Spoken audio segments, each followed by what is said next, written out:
time to present Scott DuPont to bring you another episode of Finance Your Movie with tips and strategies to help you get your money to tell your story.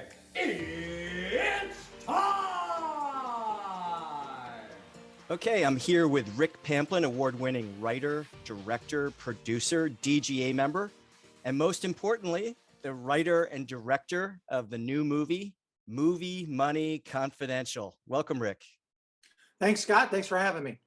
It's pretty cool. We've been waiting for this moment a long time. It's been about 3 years, and here we are. Yeah, well, the pandemic kind of, decided it would get into scheduling of films, and so we just rolled with it. And I'm very happy to announce that the film is coming out, and it will be streaming all over the place, and some very, very big name streaming sites. We're very flattered. So go to moviemoney.com, and you can find all the different listings and decide how you want to stream the film. And as you know, we'll be in select theaters, and there'll be specialty screenings all over the country. So it's very, very exciting. And you've done a great job from the get-go, Scott, from the very first time you heard the idea to right now. And I appreciate you and your podcast and everything you do for filmmakers. Appreciate that. So I remember very well when you called me up maybe 4 years ago and said, you've got this, you came up with this idea, and you've written, you've sold, you produced many of your screenplays, you've done narratives, you've done documentaries, but I never really asked you how you actually came up with the idea of taking Louise Levinson's book of film business plans and turning that into a movie. Like how did that idea come to you? Well, that's a good question. A lot of people, including my lawyer, Michael Donaldson, and Louise Levinson, asked me that question. Without going too far into it, there's a dark side to our business, and there are people that are greedy and selfish, and some people that don't behave well. And we had been sued with 3 different lawsuits with 9 counts, and it sort of put my career on pause for about 5 years. And a lot of my friends and a lot of people had sort of walked away and wouldn't return phone calls. And we persevered, and all 3 lawsuits and all 9 counts were dismissed, and we did depositions, and they looked at our tax returns. But it was very, very hard when you are on the sideline fighting for your reputation and borrowing money to pay lawyers to defend your integrity to get back in the movie business. And, some people said to me, well, you should go back and be a teacher, or you should do something else. I said, no, I want to make movies. And I had been living off credit cards. So Louise was in town, and we went to this little Irish bar, and she started talking about her book. And I'm sitting there going, oh my God, is she going to ask me to be in her book? Am I going to have to talk about what the 5 years of my life? And so I just blurted out at lunch. I said, Louise, I need a film, and I want to do something low budget and original that would help other filmmakers to get their vision on screen. And I said, I've been in, 6 or 7 editions of your book, and I've always tried to be encouraging. Why don't we take your book and make it into a movie? And my wife, who's the other producer with you with the film, kind of looked at me like, what? And Louise looked at me, and she took a long pause, and she turned to me and she said, okay, can I have another Diet Coke? And that was basically it. I bought her lunch. We kind of shook on it, and that started the odyssey. And I made a list of people, and I'm going to be brutally honest, but not self-serving. I made a list of 10 people that had stood with me when I'd been sued and who believed in me. And I couldn't come up with 10 names. Wow. But you were number 1 on the list, because I know you had been through being wrongly sued, and you knew what it was all about. Yeah. So you were the first person I called. And the beauty of what you did, and we talk about this in the film, one of the investors talks about the brilliance of how you raise money, is you gave a quick answer. I pitched it. I said, this is what it is. It's never been done. I went on, I looked up every film I could. I Googled the topic. I don't think anyone's ever made a film about how independent, low budget filmmakers go get the money. And we lay out everything. And then Louise had done the Blair Witch Project, which is the most profitable independent film ever made. And 90% of what was published and written about that film is not true. So I said, Louise, could we get the budget and the business plan? And could you go on camera and tell the truth about the Blair Witch Project? So then that took us in that direction. And then you said, well, why don't we interview investors? So we interview investors. And then one of the great scenes in the movie, you pitch an unsuspecting investor, unscripted, unrehearsed. You got to watch the movie to see what happens. Right, to give money. I'm not gonna tell the ending, but if you want to see a live pitch of Scott DuPont raising money from an unsuspecting investor and the result, it's not edited, it's not doctored, and there was no advance warning. Camera was rolling. Right. The camera was rolling. And most rolling. investors, we ask a lot of investors if we could go pitch them on a movie, and they said no. And as you know, 90% of the investors we contacted didn't want to go on camera to talk about it because number one, they don't want other filmmakers to contact them. They don't want their wife to know or their husband to know they invested, or they don't want the public in general, because movie investment is a certain risk involved. And a lot of people don't want to be associated with that. It was very hard to get on camera investors to talk, and we did that. And we didn't pre-plan anything of either questions or prep because we wanted to be spontaneous, and we wanted the film to be truthful no matter what it was going to be. I'm an old-fashioned filmmaker. I worked at CBS News for a year and a half, and none of our stuff was rehearsed, and it was all legitimate journalism. And it wasn't propaganda, and it wasn't packaged. And so I approached this as an old school documentarian. I want to know everything I can know about financing, one of the most taboo subjects ever in Hollywood. They don't teach it in film school. I don't know of anybody that teaches it. And then you came up with a great system, the wall, and then you said, hey, I'm going to let it fly. I'm going to tell everything. So we got everybody we knew that would talk about film financing all in one movie that runs a little bit over 90 minutes, but hopefully will inspire and change people's lives when they see the film. Well, it definitely wasn't staged or pre-rehearsed, because you remember that day when Maggie and Maggie's the other producer, came into your production office and said, Rick, we got some bad news. And you go, what? 4 out of our 5 interviews for tomorrow canceled.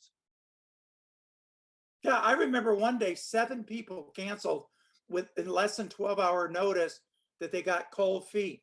Money people, fundraisers, and investors did not want to be in the film. We interviewed over 60 people, entertainment lawyers, fundraisers, investors. Every one of them is qualified. These are the real people. There's no fluff. Yeah, it's going to be great information.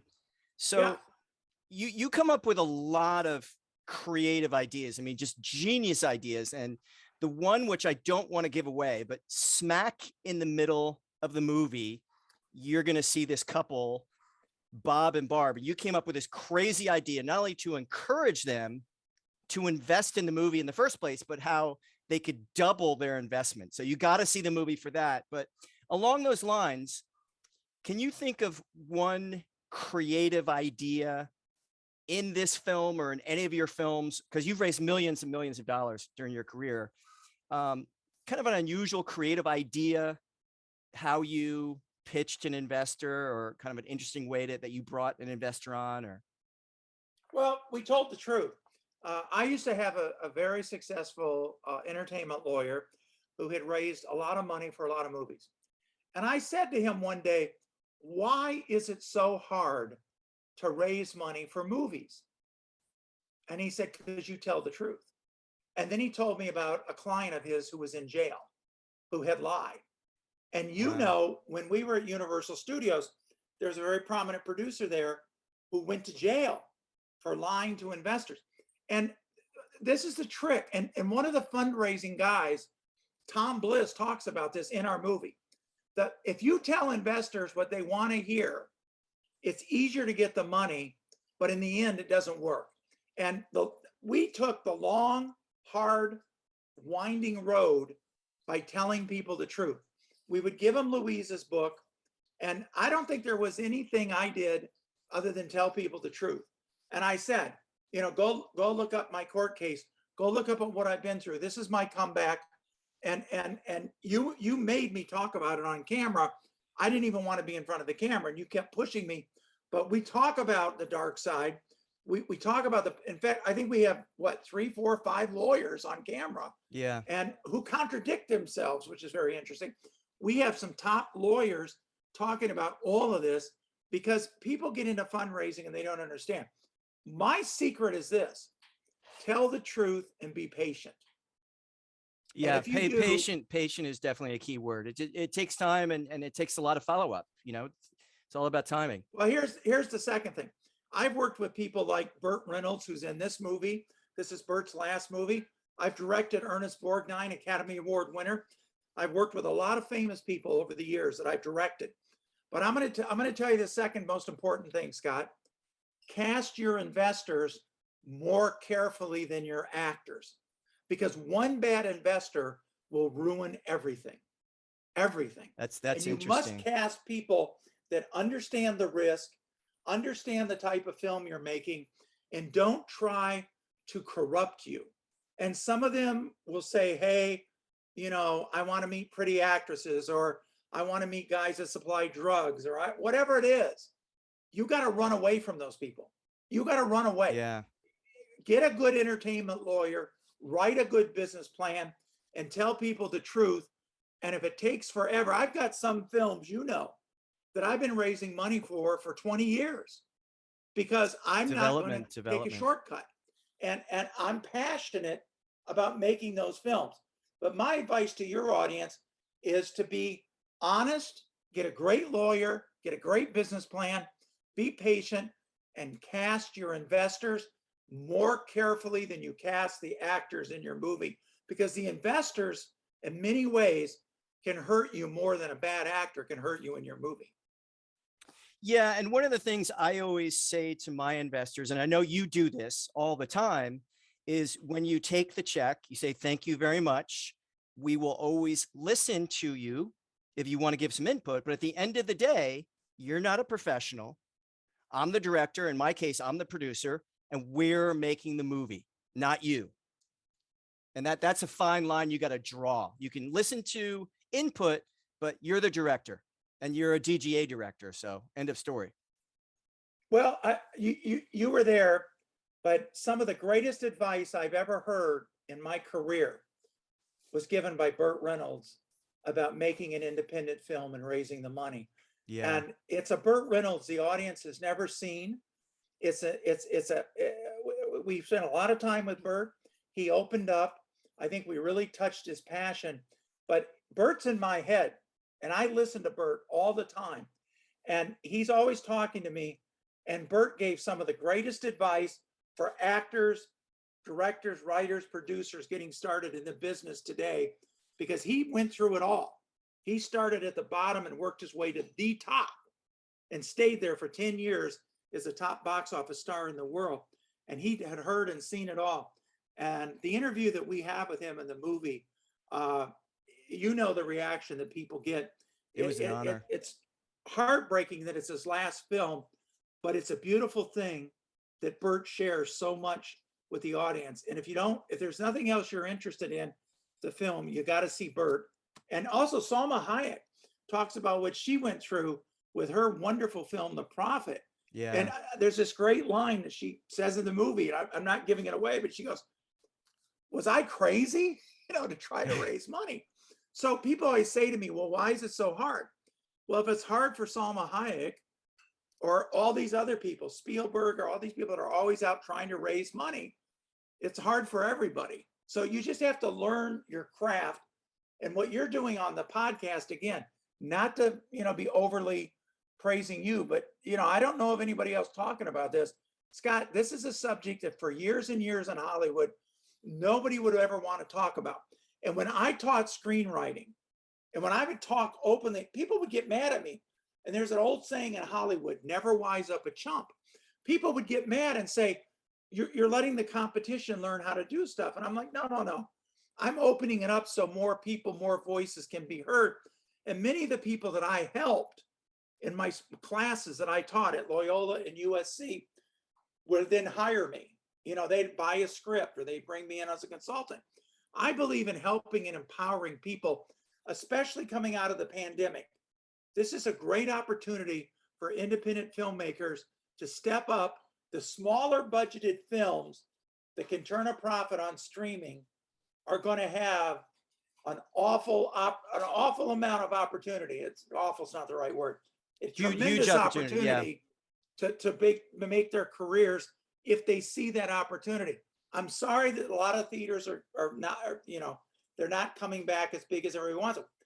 But streaming and digital downloads are the future of our business. And for independent, low budget filmmakers, what an opportunity for those guys.